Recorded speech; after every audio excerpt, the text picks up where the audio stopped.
रूस के पास है दुनिया की सबसे ताकतवर सेना।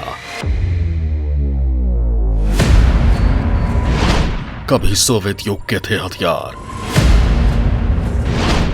आज आधुनिक हथियारों का है मालिक। रूस और यूक्रेन के युद्ध ने पूरी दुनिया को दहशत में डाल रखा है।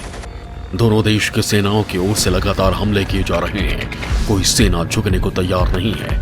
रूस जो दुनिया का सबसे ताकतवर देश है, उसकी सेना यूक्रेन के सैनिकों पर भारी पड़ती जा रही है।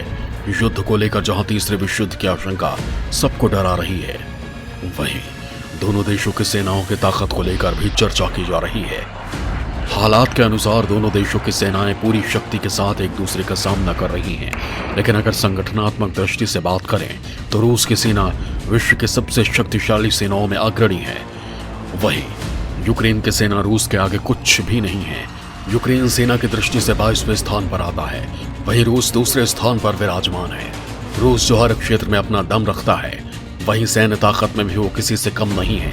आज विश्व मानचित्र के पटल पर रूस अमेरिका और पश्चिमी देशों के बराबर अपनी शाख बनाए हुए है। लेकिन रूस के इतने सशक्त होने के पीछे यहाँ के राष्ट्रपति व्लादिमीर पुतिन की मेहनत भी मानी जाती है। बात चाहे अर्थव्यवस्था की हो, सामाजिक हो या सैन्य बल की, पुतिन ने रूस को हर क्षेत्र में सुदृढ़ बनाया है। आज पुतिन ने रूस को इतना ताकतवर बना दिया है कि कोई महाशक्ति उसे नुकसान पहुंचाने से पहले एक बार जरूर सोचती है। दोस्तों, आज हम यहाँ रूस की सैन्य शक्ति की बात करेंगे कि कैसे रूस की एक समय सबसे पिछड़ी सेना से एक ताकतवर सेना के रूप में उभर कर सबके सामने आई है। रूस की सेना में सबसे बड़े बदलाव की शुरुआत 2000 के दशक के अंत में हुई। तब तक रूस की सेना करीब सोवियत संघ की सेना के बराबर या कुछ ही ज्यादा हुआ करती थी।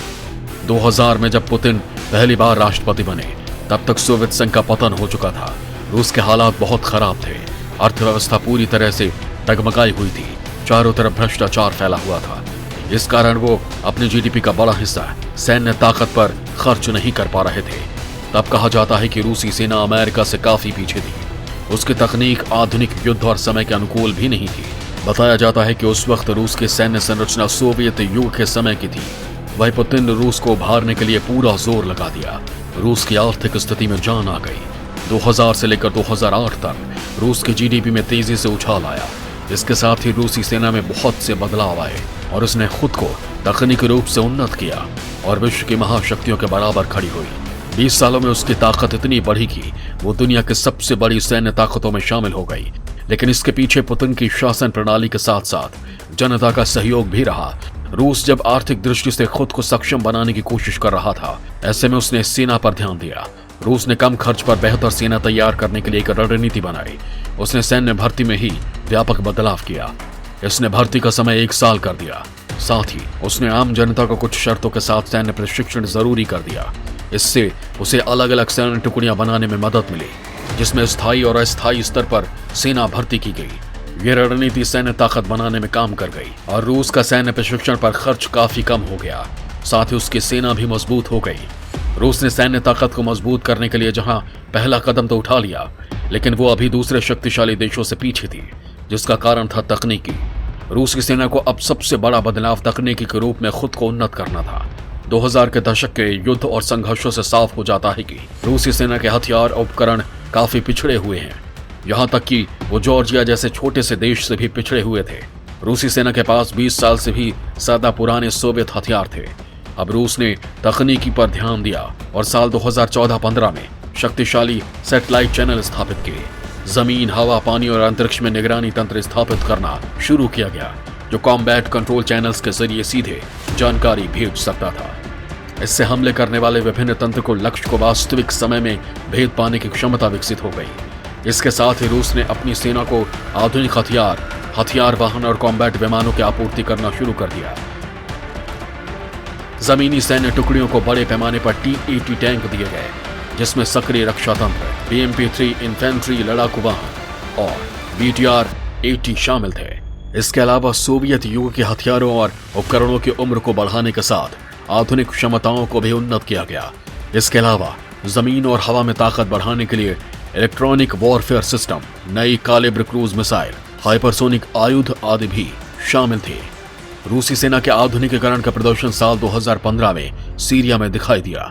2015 से ही रूस नए और आधुनिक हथियार तंत्रों का परीक्षण कर रहा है। युद्ध के मैदान में विभिन्न परिस्थितियों में अभ्यास भी किए।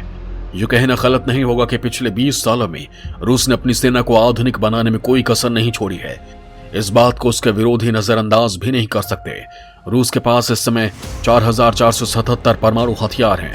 अमेरिका के फेडरेशन ऑफ अमेरिकन साइंटिस्ट की ताजा रिपोर्ट के मुताबिक रूस के पास मौजूद कुल 4477 परमाणु बमों में 2565 स्ट्रेटेजिक और 1912 नॉन स्ट्रेटेजिक हैं। इसमें कहा गया है कि रूस अपने परमाणु बल और उसके आधारभूत ढांचे में तेजी से आधुनिकीकरण कर रहा है। इन परमाणु बमों को जमीन, सबमरीन और प्लेन के जरिए दुश्मन के ठिकाने पर गिराया जा सकता है। इसके साथ ही रूस का कहना है कि उनके नए मिसाइल सिस्टम में ऐसे न्यूक्लियर रिएक्टर लगे हैं जो न्यूक्लियर एनर्जी से भी चलते हैं। उनमें से एक का नाम समार्थ 38 है, जो 11,000 किलोमीटर तक की दूरी तय कर सकती है। ये कई न्यूक्लियर बम को एक साथ ले जा सकती है। रूसियों का मानना है कि अमेरिका के prompt global strike defence system को समार्थ 38 का बाल भी बांका नहीं कर सकता है। आज के हालात के मुताबिक यूक्रेन रूस के आगे कहीं नहीं टिकता है, इसलिए अमेरिका जैसी महाशक्तियां उसे युद्ध में खड़ा रहने के लिए हथियार उपलब्ध करा रही हैं, लेकिन वो खुद भी रूस का सामना करने से डर रहे हैं, क्योंकि अमेरिका जानता है कि रूस की ताकत कितनी है।